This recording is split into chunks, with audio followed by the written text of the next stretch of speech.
When it comes to stashing cash, some states make it really easy, while others, it's nearly impossible.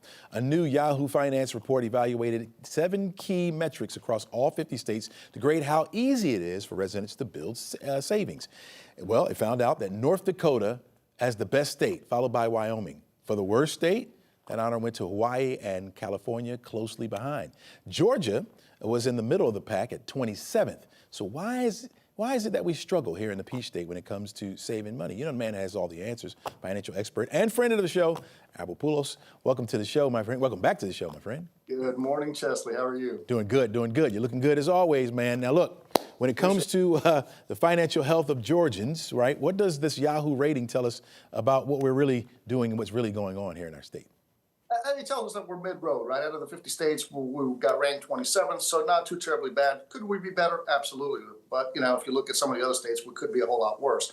Overall, Chesley, what I'm seeing is that states, you know, every state is being impacted by what we call the housing burden, right? Where either your mortgage or rent, if you're a renter, not a homeowner, is becoming over 30%, in some cases 40 or 50% of the total household income. That's where it becomes challenging, and part of how these rankings, how they rank these the states in the statistics here that we're in this report that we're looking at. So that is the key. When homeowners and renters are spending just an insurmountable amount of money on housing, it becomes challenging to save. It becomes challenging to make your to make ends meet day to day. Yeah, you said housing. Does wages play a role in it as well?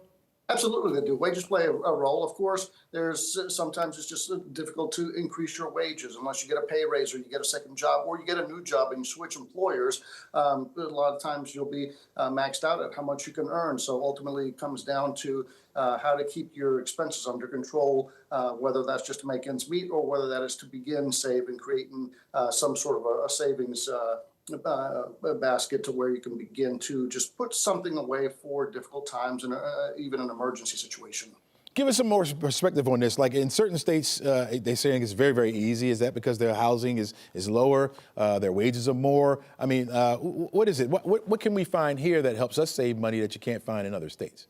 Yeah, overall, I looked at the report, Chesley, and what I noticed is that for the most part, the median income across most states, even the ones that got ranked higher, better than us here in Georgia, the income, it wasn't that the income was substantially higher. It was that the cost of living was less, right? So it goes back to the housing. And for example, if you're a household family making $100,000 a year and you're spending, you know, $25,000 a year of that money on housing, you're at 25%. What we call housing income, DTI, debt to income. But if you're making, for example, 60 or 70,000, spending that same 25,000, that percentage of your total income going to housing is a whole lot more. So housing is part of the key. We're seeing housing prices here and rent prices here in Metro Atlanta have become unaffordable for many people.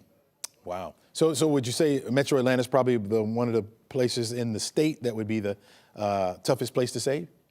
I would say so. I think if you get out to the outskirts, North Georgia, South Georgia, we might see the results being different than what folks are experiencing in Metro Atlanta. I mean, look, I've seen rent prices reach upwards of $3,000 for just a two-bedroom, for example, apartment in the metro area. That becomes challenging. I mean, think about spending 3+ utilities. You could be upwards, say, for example, of $3,500 a month on housing. I mean, then you got car payments, you got your insurance, you got your gas, right? You go, the list goes on and on and on. If housing was the only expense we had to live, it'd be one thing, but it's not. Right, absolutely. One piece of advice for folks to do better at saving here in the state.